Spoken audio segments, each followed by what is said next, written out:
tonight. I could tell you 3 members of my family that would be dead if it was not for ACA. Americans are concerned about their future, health care, pensions, and security. Tonight we'll tell you exactly what you are entitled to as a citizen. We're trying to build alliances. We're trying to build coalitions around the world to fight extremists, to fight challenges like global warming. We can't do that if people feel embarrassed to be associated with the United States. The latest anti-Trump propaganda says people have lost confidence in America all over the world. We'll take a look at that assertion. What happened in 1836? Mimi, what happened in 1836? The Battle of the Alamo. Boom. Also ahead, Waters at the Alamo on the anniversary of the big fight. Rhymes with socket. Davy Crockett. Yes. Oh, all right. Caution. You are about to enter the no spin zone. Factor begins right now.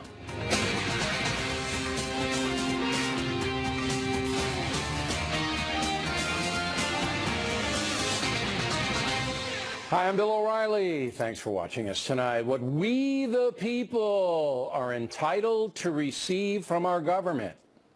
That is the subject of this evening's Talking Points memo. There's great confusion all over the land about rights and what the government really owes us. Essentially, there are 3 major expectations that the government should meet under the constitutional banner of pursuit of happiness. Number 1, security. We're entitled to have an effective defense against people who would kill us. But today our security is wobbling because of hackers and leakers. And the federal government does not seem to be able to stop the espionage. While many Americans don't pay attention, this issue, that we cannot guard our defense secrets or even protect the President of the United States when he talks to a foreign leader, is something that America has never seen before. Simply put, the high-tech world is creating threats to our security that are almost out of control. This is perhaps the most important issue the federal government faces right now. But close to that is health care. Americans are entitled to an affordable medical system that can alleviate their suffering. All of us are going to get sick, and we will need help. But right now, that help is confusing, to say the least. It's pointless for the Factor or anyone else to debate Obamacare and what might replace it until a new, specific proposal is put forth. When details are decided and the bill is ready to be considered, we'll be all over it. The guiding principles of health care should be that it's financially reasonable, affordable, that you have direct access to the doctors you want, and that you are not bogged down in a chaotic system of red tape and delays. So Congress has a lot of work to do to put a fair health care system in place. Finally, all American adults should have fair access to the free marketplace. By that I mean you can't be denied a job because of your color, your race, or anything else. Also, the government needs to put sensible guidelines in place that protect workers from exploitation. With many unions now politically corrupted, the feds and the states have much more responsibility to working Americans. That's it.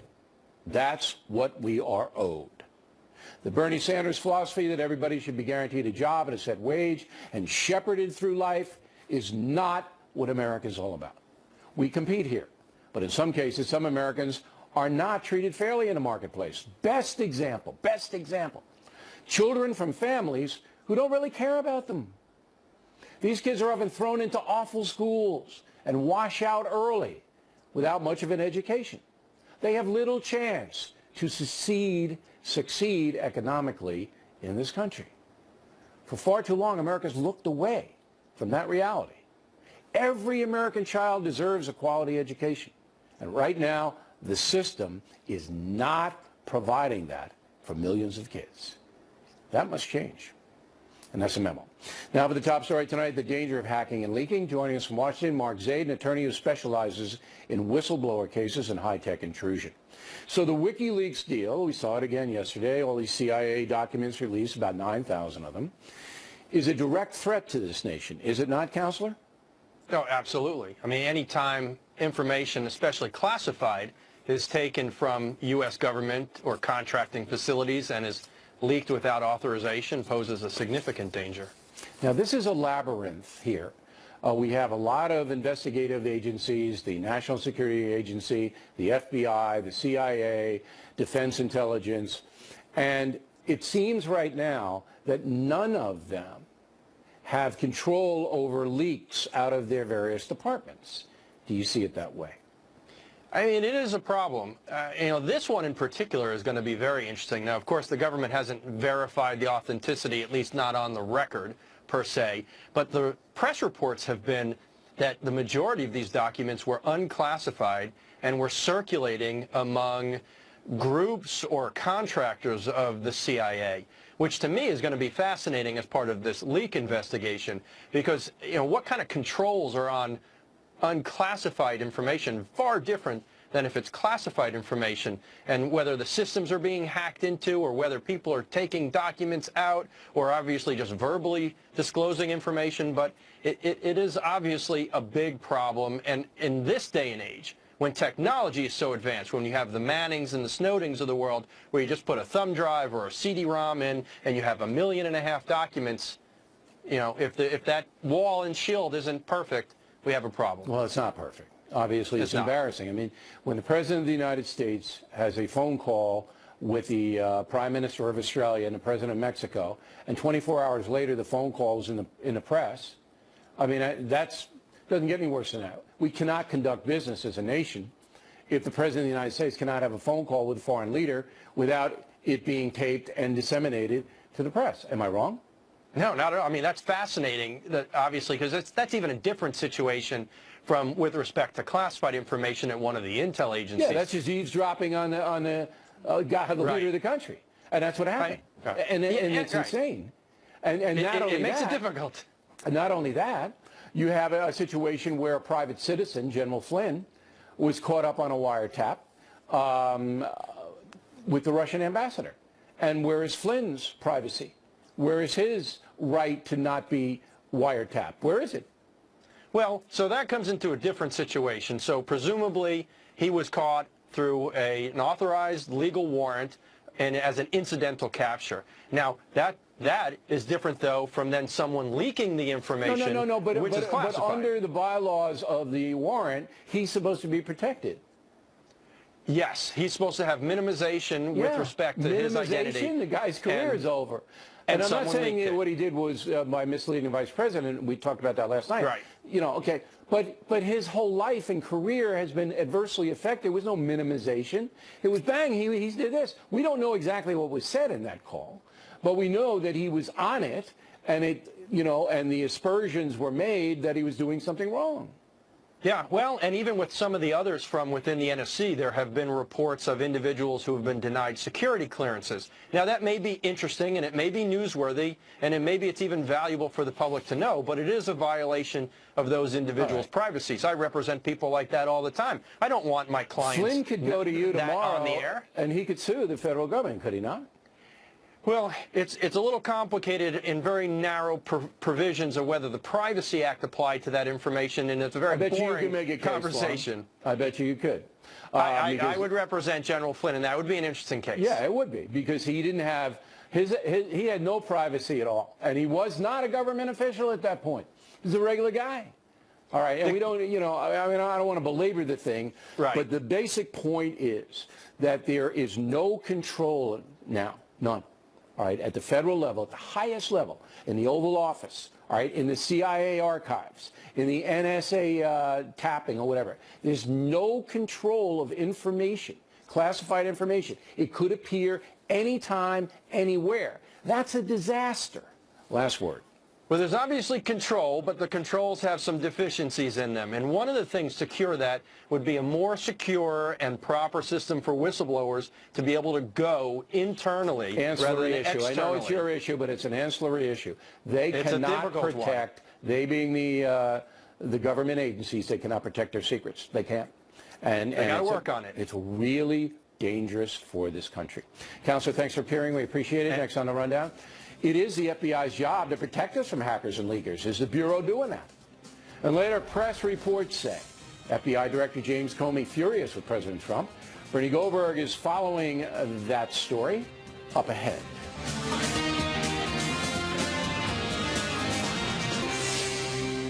Impact segment tonight, as we reported last night, some members of the House Judiciary Committee have asked the FBI Director James Comey to testify about classified information leaks and cyber attacks. Joining us from Washington, two members of that committee, Congressman Eric Swalwell, Democrat from California, and Louis Gohmert, Republican from Texas. So, Congressman Gohmert, you did not sign the letter asking for Mr. Comey to appear. You don't think it's worthy? Well, in two places in the letter, it mentions wanting to be briefed by Comey about the Russian situation. And if anybody for anybody that does watch Fox, and we know that's a big audience, we have seen reports about the CIA actually says they have the capability to hack in and leave a Russian footprint. We have heard clearly from a number of people that there is absolutely no evidence of the Russians interfering with our election. I think it is a waste of time. What I'm more concerned about, Bill, is the people within the Intelligence Committee that have lied to us in Congress and lied to those of us that have been on the Judiciary Committee for a while when they've said, look, you'll never know if it picks up an American citizen, that name will be masked. It will take a court order to release that. Yeah, that's what. But Comey could. That's what Comey could address that. You see, yeah. I want. Look, I understand what you're saying. Requested. They want to know about the Russian situation. Yeah, but you're never going to get to the bottom of that in the testimony before your committee. But what you will get is an overview of what the FBI is doing and how it sees this. How about you, Mr. Swalwell? I mean, some Democrats don't even want to hear from Comey. Do you? I do, and I have faith in our intelligence community because they're all we've got. They're protecting our national security. But the dots in this investigation continue to connect Donald Trump and his team to Russia. And the biggest question now is whether they were working with Russia while the attack on our democracy was going on. Can you give me one piece of evidence that supports that theory, the dot theory? Because I don't have it here. Yeah. One piece of evidence that Russia colluded with the Trump campaign. Give me one. Yeah, and Bill, right now there's prior personal, political, and business ties, and the investigation that we would like to see is whether they were working with Russia. Give me one piece of solid information connecting the campaign to the Russians. Give me one. Carter Page, a month after it was revealed that Russia was attacking us, travels over with the campaign's permission to Russia. Now, I don't know why anyone would go to a country that is attacking us during a presidential campaign who is the president's foreign policy advisor. We need to run that one down. Congressman Gohmert, do you know anything about Carter Page traveling to Russia? Well, I understand that he had no official tie with the Trump campaign, but that he did have some conversations, some ties to Russia, but that's not the Trump administration. But Bill, having watched your show most every night, often I'm watching the rerun, but it's still just as cogent when it's a rerun. But the real issue, the real threat to our democratic republic is that we have intelligence officers who have gained access to information by the powers Congress has given them. They've lied to Congress about how they're using it. Do you know who's lied, though? Can you give me a name? And now they're using it to manipulate All right, I got it. Can you give me a name? Somebody's lied to you? Can you give me somebody in the intelligence? Well, I can't. What I can tell you is we have been told, going back to the Bush administration, that you never have to worry about this program. And Flynn was a private citizen. Names will be masked. Right. And now we find out they're not masked. The conversations aren't demonized. Well, that's a big deal. And it is a big deal to me because there are people from both administrations. I don't know. You know, guys, this could never happen, and now it's happening. I appreciate you both coming on, but I don't know if we're ever going to get to the bottom of this. We have got to. We really do have to get to the bottom of it. All right. We do. This is dangerous stuff. It is absolutely dangerous. There's no doubt about it. When a sitting president can't have a conversation with the president of Mexico without being in the newspaper Bill, the next day. let me tell you one way we'll get to the bottom, and I think we can. I only got 20 seconds. What I've said repeatedly, you guys keep saying how important this is to have this power. If you don't give us the leakers and how this happened, I will join with my Democratic friends, and we will eliminate your power to do this. All right. We appreciate it, guys. Thank you. Directly ahead, the latest anti-Trump propaganda is that people all over the world have no confidence in the USA anymore. We'll debate that. And later, Waters at the Alamo, celebrating a big anniversary. Factors coming right back. This program. Unresolved problems. St. Tennessee seems like every day there are broad attacks leveled at President Trump and his administration. The latest is that people all over the world are embarrassed by the USA. The United States, just isn't a very attractive ally any longer. So, this really does have consequences for us as we're trying to build alliances. We're trying to build coalitions around the world to fight extremists, to fight challenges like global warming. We can't do that if people feel embarrassed to be associated with the United States. Internet analyst Abby Huntsman, co-host of Fox and Friends Weekend. From Washington, Jillian Turner, national security expert. Jillian, when you heard a soundbite like that, or when you hear a soundbite like that, do you buy it? I don't buy it. The first thing I think is that it's kind of ridiculous to say that foreign countries should be embarrassed or ashamed of the United States. But then the immediate second thing I think is, as a sitting senator, shouldn't the bar for critiquing the president, which is a perfectly legitimate thing to do, shouldn't that bar be a little higher than kind of name-calling? I mean, where is the substance? Harry Reid mean anything to you? There's no bar. I mean, look, they're all in business to destroy each other. Both parties want to destroy the other. But I'm unhelpful. I'm glad that you feel that it's ridiculous to say that people are embarrassed by the USA. Far-left loons like Senator Murphy are embarrassed. I mean, I think that's true, and you can find them in every country. But the consensus is what? Right. Well, Pat Murphy, I mean, I think he's trying to be the foreign policy voice for Democrats. No, he's running for president. Oh, yeah. So he's really trying to be as political as he can get. Look, but that's a big statement to make, to say that our allies are embarrassed by us. If you're going to make a statement like that, you have to back it up with some evidence. No, he doesn't. Has he? Well, I think you do. But he doesn't have to back it up. Has he called other leaders and asked them how they feel about this country right now? No. Of course he doesn't. But you say he has to back it up. The American press isn't going to hold him to the fire. They're not going to say, hey, that's irresponsible. We're probably the only show doing this segment tonight. He doesn't have to back up anything. All he has to do is throw a bomb after bomb after bomb. Now what does that lead to, Bill, though? I mean, chaos. Ultimately, Democrats need to win elections if they really want to make a difference, right? Well, and I've traveled around this country. They're not going to win elections by foreign policy. But you're an interesting study because your father Where's this going? is going to be appointed ambassador to Russia, right? Well, I will go with what the White House is saying on that one. Yeah, so Abby's father is going to be the new ambassador to Russia. You lived in Beijing, China, when your father was ambassador to China.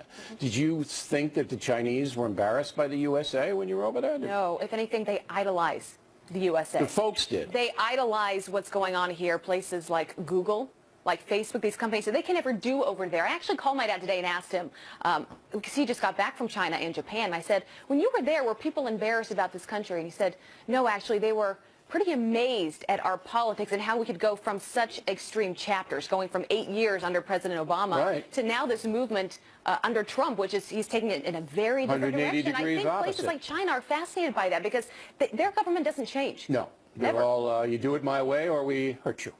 Now, Jillian, overseas, I would think it would be fair if Senator Murphy were a responsible man, which I don't know him, but that statement was irresponsible to say, look, there are some countries that are worried, and there are. There are some countries that are worried about Donald Trump. There's no question about that, and I think that's a legitimate statement because we all have to see how it plays out, correct? Correct. You said to Abby a minute ago, where is this all going? Meaning, where is this kind of, where are these kinds of really politically motivated insults going? And I think the answer there, especially for Senator Murphy, is this is going downhill for the entire Congress really quickly. Mind you, the big news story lately about Congress has been that for the first time in years, its national approval rating is up to something like 28%. Wow, isn't that considered high, though? I mean, very high. That is, but that's what I'm saying that with some irony here. This is high for the Congress. So I think that's a cautionary tale. Do you know why that is? For the entire Congress. why it skyrocketed? Well, it's up to 28%. Let's not overblow it. Do you know why? I don't. Okay, the reason that it's up to 28%, a paltry number, but better than 6%, is because the Obamacare is being thrown out. and that's why it's going up. Yeah, but you know what, Bill? People are so tired Maybe, of the negativity. You know, I've traveled around going to diners every week around this country. Yeah. They want people to give President Trump a chance. We're on day 49. I think most Americans are fair. So let's I think be you're critical. right. Let's be critical when the time and place for that is I want a arrives. cheeseburger with a big Russia? pickle. Next time you go to the diner, please bring it back. Oh, at the diner, She never okay. puts on any weight, ladies and gentlemen. He goes to the diners all the time, and I don't know how that happens. All right. Thank you, ladies. Plenty more ahead as the factor moves along this evening. Are drug dealers killers? In Florida, there's a proposed law that would designate them that way. Then Waters, down at the Alamo. Many famous Americans died here at the Alamo. Can you name one of them? That guy with the hat? You're right. Davy Crockett. Yes! The guy with the hat. We hope you stay tuned for those reports. True Serum segment tonight. Florida may get tough on drug dealers, and George Soros donating hundreds of millions of dollars to groups associated with the Women's March and the work stoppage yesterday. Here now, True Serum correspondents Eric Shawn and Shannon Breen. So tell me about the Soros deal, Shannon. Well, he has been very supportive of a number of the groups that have had these big marches against the president, essentially. The Media Research Center cracked these numbers down. They said 100 of the groups received $246 million from Soros over the last 14 years. You know, he poured estimated $25 million into Hillary Clinton's election campaign and some down ballot races as well.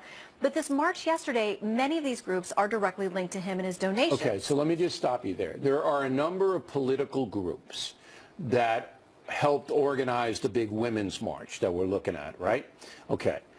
Soros gave $250 million or whatever it was to 100 of these groups over a 14-year period. Is there an implication that he pulls strings? He tells them what he wants? Is he the puppet master? Some people would say that, but the fact is that a number of these groups have very specific ideologies, and by pouring his millions of dollars They're all into left-wing them, groups, these right? are very progressive groups, and those are the ones he's chose to, you know, vote for because essentially he's with his an money. uber leftist. And he doesn't like Trump. He's made that very clear. He says Trump's going to be the death of democracy, but he's the one who wants open borders, one world government, Sure. one world religion, and so We all know who he is, but I don't think that most Americans are aware on how involved he is on these demonstrations. Now, I don't know yesterday. I mean, some of the ladies didn't go to work. You showed up, right? I went to work. Yes, I did. Yeah. I thought that was a and good you way. did a nice job, by the way. Oh, thank you. I thought it was a let's good hear way it for to. Miss Shannon. You did a very nice job. That was a good way to demonstrate you could have my been, skills could and have my been out value. here. And we did a segment on it last night. I'm sympathetic. I mean, I want women to be treated equally as men.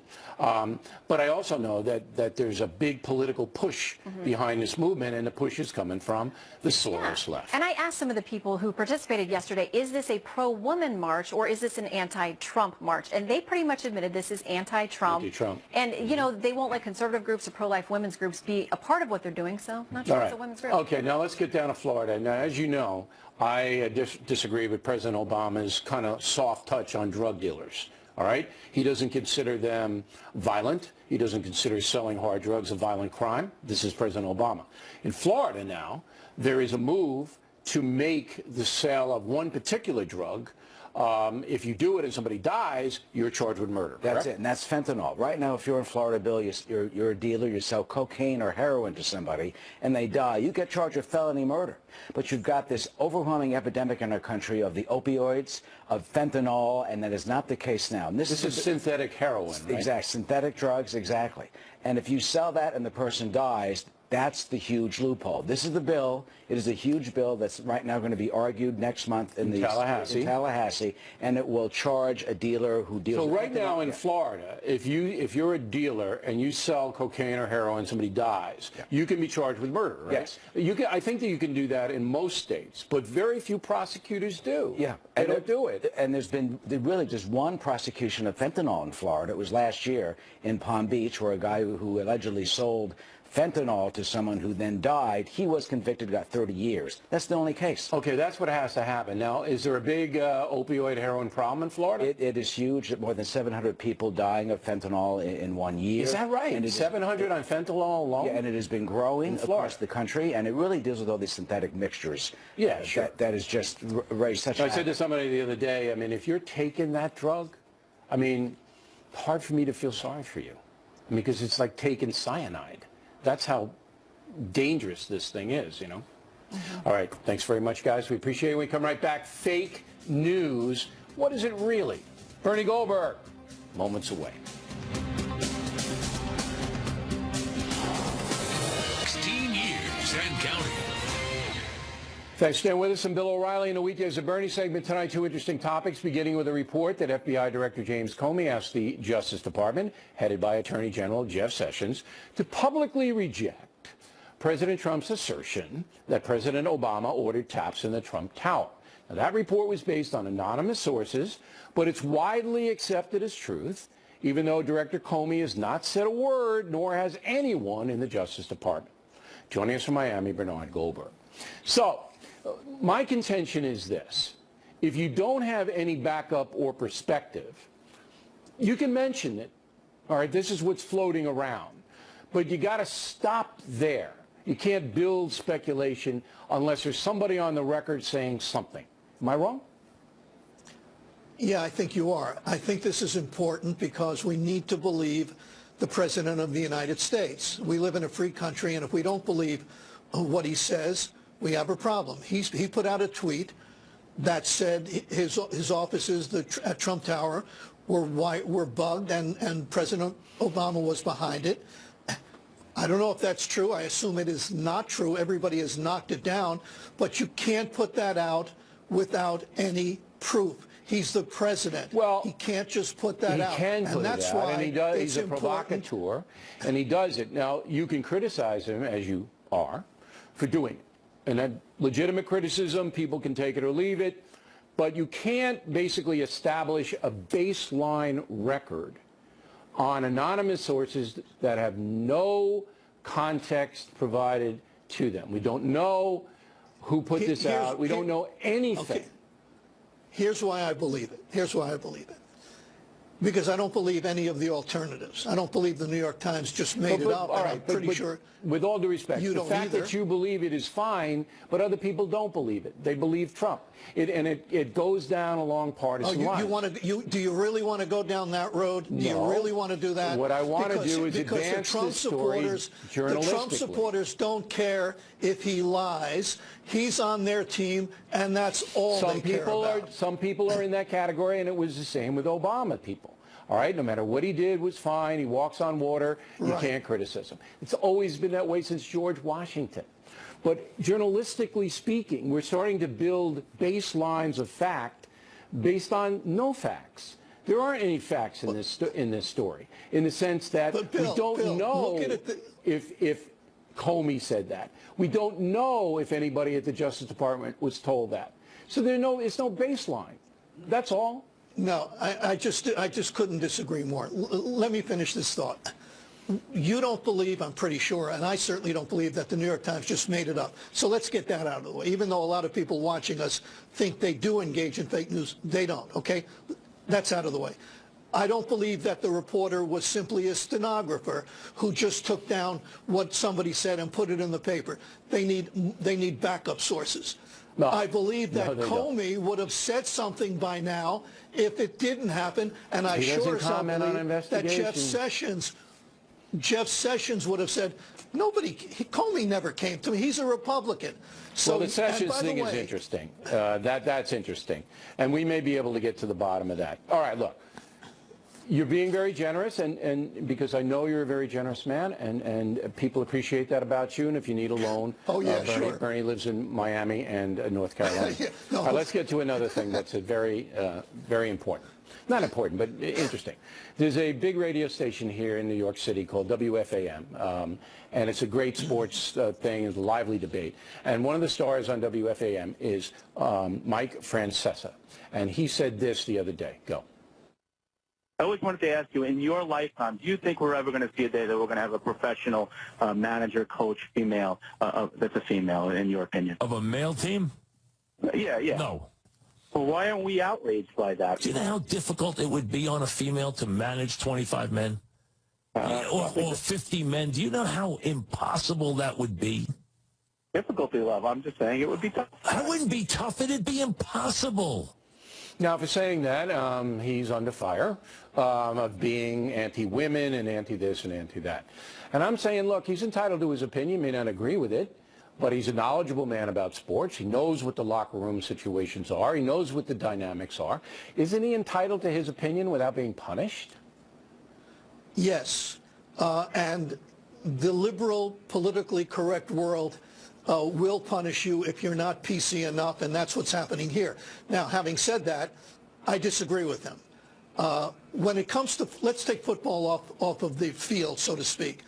It's a violent game, and I don't think football players would respect anybody who hasn't either played the game or coached at a very high level. So let's take that off. But basketball and baseball, there are only two kinds of coaches in those areas, those who have been fired and those who will be fired. They just recycle the same guys over and over again. I don't disagree. If a woman... I don't disagree that a woman could coach a men's basketball team, 12 players, that could happen. But he was talking about baseball and football, and I think it would be I agree with Francesca, it would be almost impossible on a number of different levels for that to happen. But even if you disagree, and even if, and you know sports, you work for HBO Sports, and I know sports, he shouldn't be punished. Francesca's entitled to his opinion. No, I agree. I totally agree. Right. But let me make one point very briefly. Real quick. Athletes have changed over the years. When you played football in the 1940s and 50s, it was one thing. What? Today, athletes are more open to, let's call it diversity. They play with gay players. Yeah, I went to Wales. It's just logistics. So they'll accept a woman if the woman knows what she's talking about, if they have confidence in her, and if they're winning, they will get on board. All right, and some I agree, will be reluctant, but only some. Dissenters should not be punished. Bernie Goldberg, everybody, Waters on deck. We sent him down to the Alamo this week. Is an anniversary of one of the most famous last stands in American history. Waters is next.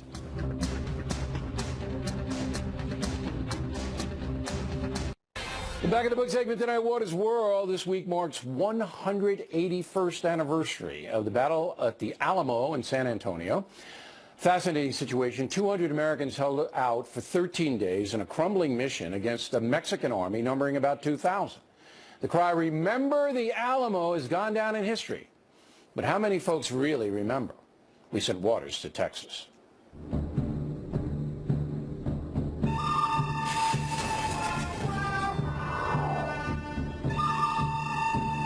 What happened in 1836?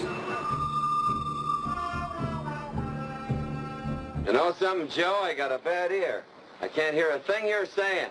I'm not too sure. I have no clue. Did something sink or what? Did something sink? Yeah. Get in the boat, Rose. Get on the boat. Turn around. What's that? I'm not too sure. Well, now that's strange. What happened in 1836? When the Alamo got moved over here, wasn't it? Where did they move the Alamo from? Wasn't it? It's like the southwest somewhere. That's the rumor. What happened in 1836? The battle at the Alamo? The Battle of the Alamo. Boom. Yeah, you're right. Who was fighting at the Alamo? I don't remember the rest, man. It wasn't John Wayne. The Alamo people? William B. Travis, David Crockett, James Bonnet, and James Bowie. You are incredible. Now, what happened at the Alamo? There was a fight between Santa Anna and the Texans who wanted their independence. Correct. Republic. I like the sound of the word. There was about 3,000 soldiers in the Mexican army, and they only had about 200 up here in the Alamo. They held on for 13 days. We're volunteers from the United States, here to fight for the Republic of Texas. Have you ever gone without something for 13 days? No. I told you not to lie to me. Who won the battle at the Alamo? Texans. Texas? The Americans. You ought to have better sense than that. The Mexican army. Correct. There was a famous guy that died at the Alamo. Can you name any of them? No, I cannot.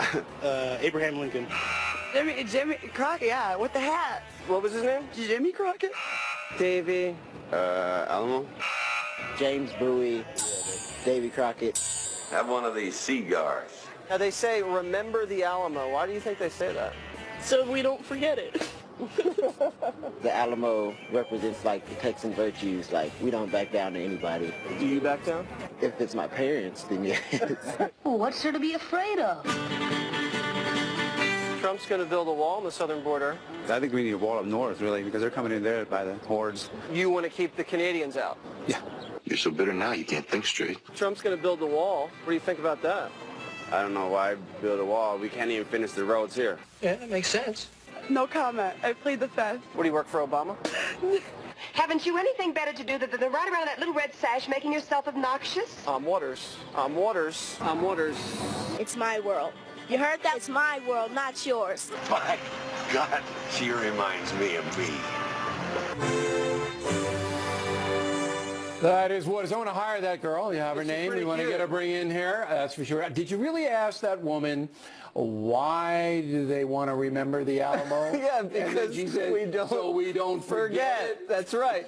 I didn't even know why. So they actually fought the Mexicans 10 years later in the Mexican-American War, and that was the rallying cry to get everybody fired up. Right. There's a little revenge they wanted. Right, some revenge. Do you remember the president who was in charge of the... Was it Polk? Very good, Waters. Yes. Nailed it. Another reason to watch his Saturday show at 8 o'clock. That's right. Because he knows who James Polk is, the President of the United States.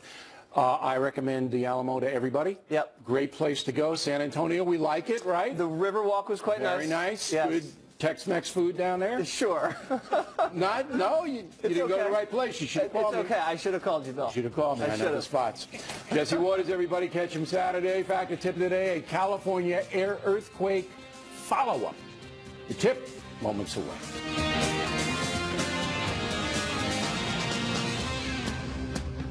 Getting the truth about a West Coast earthquake article in a moment. But first, the mail. Alan Dyer, Cedar Park, Texas. O'Reilly, Bob Woodward lapsed into the ends justify the means when you prompted him on whether publishing the president's private conversations is fair reportage. I'm glad you emailed, Alan, because I want to clarify this issue. If a president is doing something harmful to the nation, as Richard Nixon did, then reporters should aggressively pursue the situation and expose wrongdoing if they can. But if a president is simply conducting the nation's business, we in the press have an obligation to vet what we are fed. America or any other country cannot conduct business without some privacy. It was embarrassing for the USA to have Mr. Trump's phone calls with Mexico and Australia leaked for no apparent reason. Journalists make editorial decisions all the time, and right now many of those decisions are undermining the USA for no reason whatsoever. Robert Bigham, Homedale, Idaho. Woodward never questioned President Obama while he was in office. False, Robert. Bob Woodward was very critical of the Obama administration's secrecy. Judy DeVar, Ojai, California. O'Reilly just heard you say belonging to a gang is a deportable offense. Is that true? Seems to violate freedom of association. If you are in this country illegally, you can be deported, Judy. One of Homeland Security's rules is that undocumented people who are gang members get deportation priority. All very legal.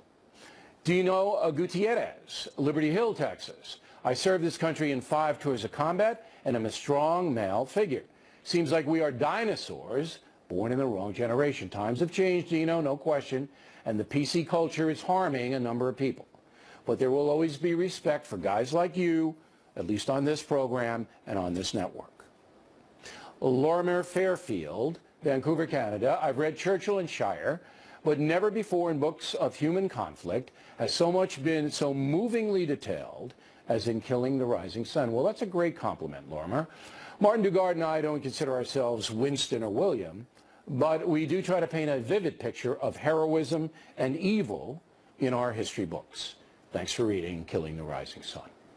Tom McKay, Phoenix, Arizona. Bill, my 12-year-old son Elijah loves history. Can he become a BillO'Reilly.com premium member? Absolutely, Tom.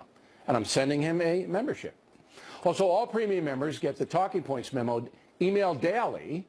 And now, because we like you, everybody can get that. Simply go to the website, BillO'Reilly.com, sign up for the free newsletter. You get the T-Points mailed to you every day. And a very happy birthday to Henry Halverson, 100 years old, in Rancho Palos Verdes, California. Fine tonight's fact today, we have been advising you to be very skeptical of what you read. Last night, I told you about an article in the Associated Press headlined, California fault could cause magnitude 7.4 quake. Ooh. The report based on a study by the Scripps Oceanography people, showing some fault lines around Los Angeles and San Diego. Pretty alarming, right? Well, for 2 days, we've tried to get more information. Is the quake inevitable? Likely. Just a theory. What? We still can't get an answer. For 2 days from these Scripps people. They won't clarify. Bad. Bold headline, little definition. Continue to be skeptical. Factor tip of the day. And that is it for us tonight. Please check out the Fox News Factor website, differentfrombillO'Reilly.com. Also, please spout up about the Factor from anywhere in the world. O'Reilly at FoxNews.com, O'Reilly at FoxNews.com. Name and town if you wish to opine. Word of the day, do not be tautological. Ooh, huh? If you know that word, you're good. Do not be tautological when writing to the Factor. Again, thanks for watching us tonight. I'm Bill O'Reilly. Please remember this spin stops here. We're definitely looking out for you.